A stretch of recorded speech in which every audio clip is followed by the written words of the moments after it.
Praise the Lord. നമ്മുടെയൊക്കെ ജീവിതത്തിൽ നമുക്കറിയാം, ബൈബിളിൽ ജോസഫിനെ പോലെ ഒരു ടൈം കാണും, കാരാഗ്രഹത്തിൽ എന്ന് നമുക്ക് തോന്നിക്കുന്ന ഒരു ടൈം.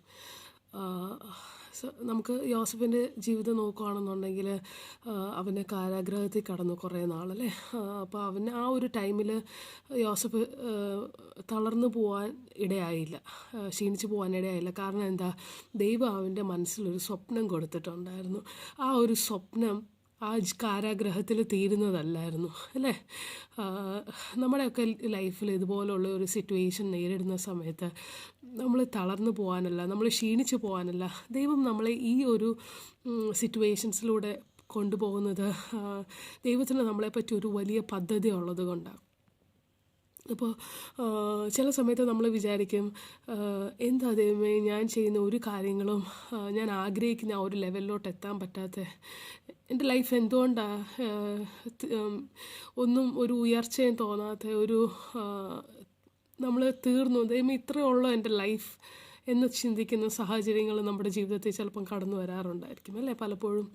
പക്ഷേ ആ ഒരു സന്ദർഭങ്ങൾ ദൈവം നമ്മുടെ ജീവിതത്തിൽ തരുന്നത് നമ്മളവിടെ തീർന്നു പോകാനല്ല, പകരം നമ്മളെ ദൈവം ഒരു വലിയ പദ്ധതിയിലേക്ക് നയിച്ചു കൊണ്ടിരിക്കുക. കാരണം ദൈവം നമ്മളെപ്പറ്റി ആഗ്രഹിക്കുന്നത് ഒരു ഓർഡിനറി ആയിട്ടുള്ളൊരു ലൈഫ് ലീഡ് ചെയ്യാനായിട്ടല്ല, പകരം ഒരു എക്സ്ട്രാ ഓർഡിനറി ആയിട്ടുള്ളൊരു ലൈഫിലോട്ട് കൊണ്ടുപോകാനായിട്ട്.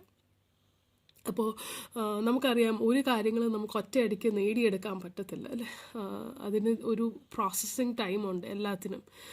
There is A waiting period for everything അല്ലേ. നമുക്ക് ലൈഫിൽ ഒത്തിരി അച്ചീവ്മെൻറ്റ്സ് നേടിയ ആൾക്കാരെ നമ്മൾ നോക്കുകയാണെന്നുണ്ടെങ്കിലും അവർക്ക് ഒക്കെ ഒരു ടൈമുണ്ട്, അവർ അതിനുവേണ്ടി പ്രിപ്പയർ ചെയ്ത ഒരു ടൈമുണ്ട് അവരുടെ ലൈഫിൽ.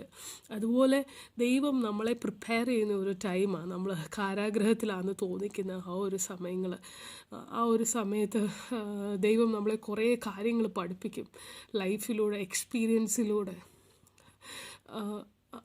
അതിനു വേണ്ടിയാണ് നമുക്ക് ആ ഒരു പീരീഡ് ദൈവം തരുന്നത്.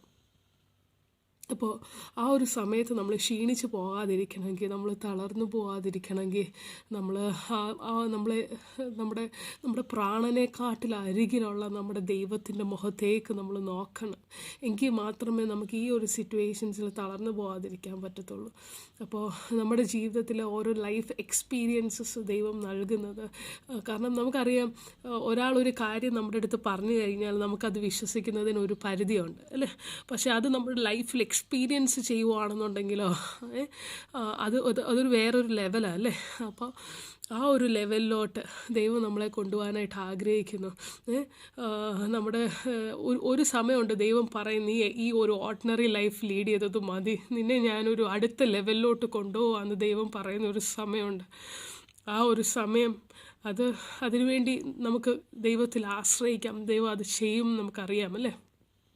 അപ്പോൾ ഇന്ന് നിങ്ങളുടെയൊക്കെ ലൈഫിൽ, എൻ്റെ ഈ ഒരു വചനം കേട്ടോണ്ടിരിക്കുന്ന നിങ്ങളുടെ ആരുടെയെങ്കിലും ലൈഫിൽ ഇതുപോലൊരു കാരാഗ്രഹത്തിൻ്റെ അനുഭവം നിങ്ങൾക്ക് ഫീൽ ചെയ്യുന്നുണ്ടെങ്കിൽ ഈ ഒരു സമയം നിങ്ങൾ ദൈവത്തിൻ്റെ കരത്തിലേക്ക് കൊടുക്കുക. കാരണം ദൈവം, നമുക്ക് വചനത്തിൽ ബൈബിളിൽ കാണാൻ പറ്റും, യോസഫിൻ്റെ ജീവിതം കാരാഗ്രഹത്തിൽ തീർന്നില്ല അല്ലേ. കാരാഗ്രഹത്തിൽ നിന്ന് അവൻ പുറത്ത് വന്നത് ഒരു റൂളറായിട്ട്, ഈജിപ്തിൻ്റെ ഫുൾ റൂളറായിട്ട് ദൈവം അവനെ പുറത്തു കൊണ്ടുവന്നു, നമുക്ക് കാണാം അല്ലേ.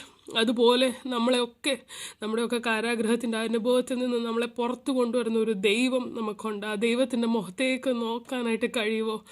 നമ്മുടെയൊക്കെ ജീവിതത്തിൽ നമ്മൾ തീർന്നു പോയെന്ന് ചിന്തിക്കുന്ന സമയങ്ങളിൽ നമ്മളെ കരത്തി പിടിച്ച് ഉയർത്തുന്ന ഒരു ദൈവമുണ്ട്. ആ ദൈവത്തിൻ്റെ മുഖത്തേക്ക് നമുക്ക് നോക്കാം. നമുക്ക് ഒരു 2 ലൈൻ ഒരു പാട്ടിൻ്റെ ചേർന്ന് പാടാം. പ്രാണനേക്കാൾ അരികിലുള്ളതാ ഭയപ്പെടുവാൻ കാര്യമില്ല,